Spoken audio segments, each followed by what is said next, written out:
আমার এক চাচা বললো কি ইন্ডিয়া আর চাইনা লেগে গেছে ইন্ডিয়ার ঘি।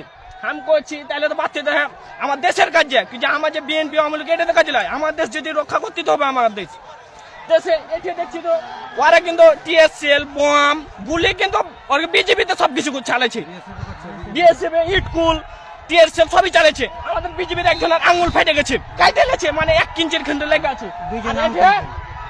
বরের বাগানে এটা মেলে গেলা গাছ কেটে ফেলে দিয়েছে, একজনের এটা একটা চোপ দিয়েছে, একজনের এটা একটা চোপ দিয়েছে, আমি সারা সাথে এতে পেটছে দিয়েছি।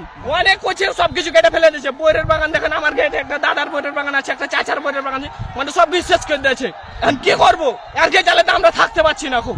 আমরা তো আপনি ভিডিওতে ছাড়েন জেনে দেশের মানুষ জেনে আছে অস্ত্র মস্ত্র যা আছে ককটেল মকটেল যা আছে সব ন্যস্ত করেন, জেনে আমার দেশের মাটি জেনে ওরা জেনে না নিতে পারে, জেনে ভারতের ইন্ডিয়া চায়না সবকিছু দখল করে নিচ্ছে।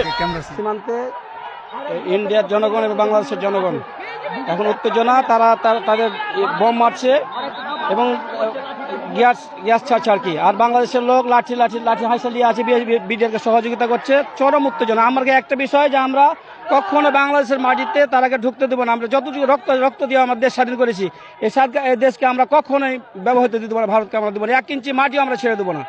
আমাদের রক্ত থাকতে আমরা ছাড়বো না, কখনো ছাড়বো না, ইনশাআল্লাহ। ম্যাজিক হার্বাল টুথপেস্ট দূর করে দুর্গন্ধ সৃষ্টিকারী দাঁতের সমস্যা। ইয়েস, দেখাও তোমার ম্যাজিক। চোকা সীমান্ত এলাকায় 177/1 পিলারের সামনে যে কোনো একটা ঘটনাস্থলে ভারতের পাবলিক বাংলাদেশের পাবলিক একটা জুট ঝামেলা লাগেছে। জুট ঝামেলাকে নিয়ে ভারতের পাবলিক বাংলাদেশে এসে বড়ে বাগান, আম গাছ, ফসল পানি সবকিছু নষ্ট করে দেয়। ভারতের বিএসএফ নিজের হাতে ইট পাটকেল গ্যাস বাংলাদেশের উপর নিরপেক্ষ করে। এটা প্রায় আনুমানিক 10টা 10:30 লগে ভাগে এটা চলছে। ভারত আমাদের উপরে অনেক অত্যাচার করছে। ভারত আমাদের গাছগুলা